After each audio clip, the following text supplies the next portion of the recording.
Australia has approved a ban on social media for children under 16, igniting nationwide debate and is setting a tough standard for other countries now to follow. While 77% of Australians support the ban, critics argue it could restrict access for vulnerable youth and raise privacy concerns as well. To help unpack it, we are joined by Dr. Karen Sutherland, the University of the Sunshine Coast, and our resident social media guru here at Ticker. How are you going? I'm very well. All right, let's talk about this because there are a lot of different opinions. We've heard from Elon Musk on these things as well. There are concerns that Australia is going down a bit of a draconian path. No one voted for this. What motivated Australia to introduce the legislation? I think it's the research is very damning, and it unequivocally shows the damage that can be caused to younger people through social media consumption. And so I think that's really what really prompted this ban to try and do something to mitigate that. Which is understandable and makes sense, and there are a lot of teachers who are pretty frustrated trying to teach a classroom full of students. We've seen mobile phone bans in some states at schools as well. But how can this be policed, and what does it say about governments? Is it as serious as drinking and tobacco and driving that we need to have a minimum age? Look, I think it can be, absolutely. It's only one part of what should be a solution, and it's going to cause damage as well as try and prevent it. So it's not as clear cut as what the government is trying to make out.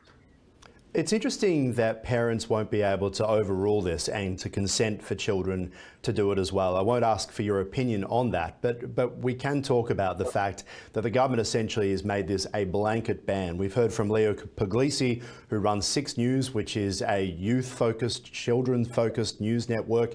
He's very much against this. I remember when I was 14, 15, probably a lot smarter than my parents or maybe the government ever thought I was. Does this risk alienating teenagers who are doing the right thing?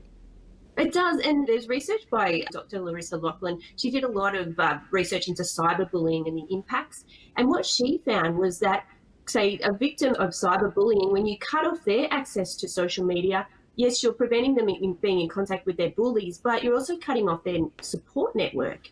So it's not just a case of removing it and then everything's going to be sorted. The other thing is too, there are thousands of social media networks, thousands of them. And teenagers, I remember what I was like anyway, they're very resourceful and innovative. So I'm not sure just how effective this ban is actually going to be in stopping them from actually consuming social media content and connecting with each other. Yeah, it's the connecting with each other and also the learning. And as some people have said, pornography websites are still accessible. There's no sign up for those sorts of things as well, which surely would do a lot more damage to a teenager's mind of expectations than social media could. And I look back to the schoolyard and bullying. How do you prevent it from happening in the real world anyway, which unfortunately at a lot of schools is often the case for many students? Yeah, I completely agree. And I think this ban, it's not really fixing the problem. There needs to be an education arm, and parents need to be involved, and the community needs to be involved. There's so many aspects to it that I think just cutting off access, even if it could actually happen, I don't think it's going to solve it. But I think the government, I think their sort of ideas in the right place of wanting to do something, but I'm not sure if this is the correct solution. Yeah, it's such an interesting point because of the privacy concerns now about trying to enforce the ban, whether they're justified. We're seeing a lot of mock-ups of having to use your MyGov login now for every single website just to make sure that teenagers can't get access to it. We've seen governments, particularly the progressive governments in Australia, they've pushed the tobacco plain packaging in the belief that would prevent people from smoking, but we're now seeing tobacco wars where they're being burned down because it just all goes underground. Does this risk sending teenagers to a place where we don't even know where they are anymore? As you say, we were all pretty resourceful at that age.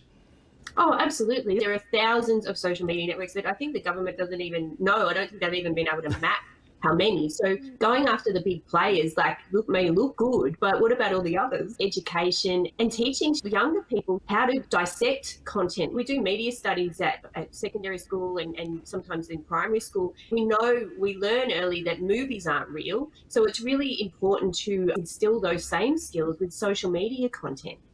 Here's my problem with it, Dr. Karen. I feel like this is picking and choosing, the government picking and choosing the platforms that it likes. It only just decided recently to allow YouTube. There's been a big News Corp and 9 newspaper push to try and get this social media ban over previous weeks. And I recall very much the TV networks loving Facebook when Facebook was paying them millions of dollars for Facebook Watch, which lasted 6 months in Australia. Studios were built, they made a huge deal. Millions of people were watching these Facebook Watch bulletins around the time that Ticker began. We didn't get any of the money, but they did. As soon as the money stopped, the TV networks and the newspapers suddenly hated Meta.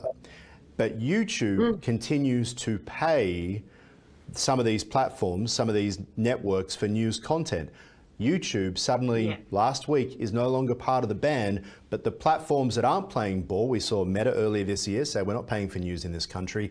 Is this just the Australian government's way of getting back at Silicon Valley tech companies?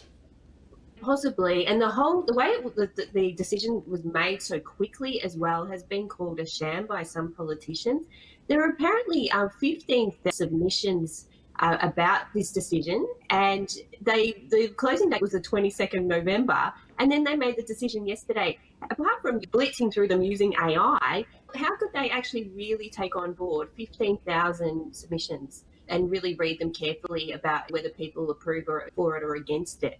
I don't know. I think there could be more behind this decision than just trying to keep our young people safe. Yeah, and just finally, talk about the potential long-term effects on youth and digital habits, because if you think about driving, you learn usually with your parents or a driving instructor in that period up, you're watching closely, you're getting to know things before you get behind the wheel and you go for your L plates, for example, and then onto your P plates.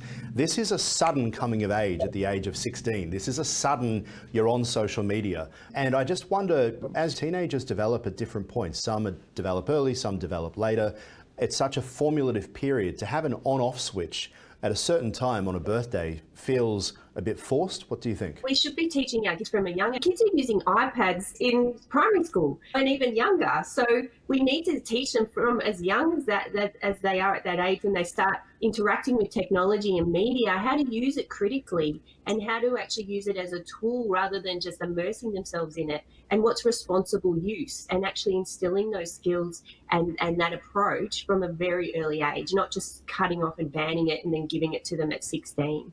Yeah, we didn't really have social media at our age, but here we are. You became an expert, so who knows, maybe it will work. Thanks so much for your time.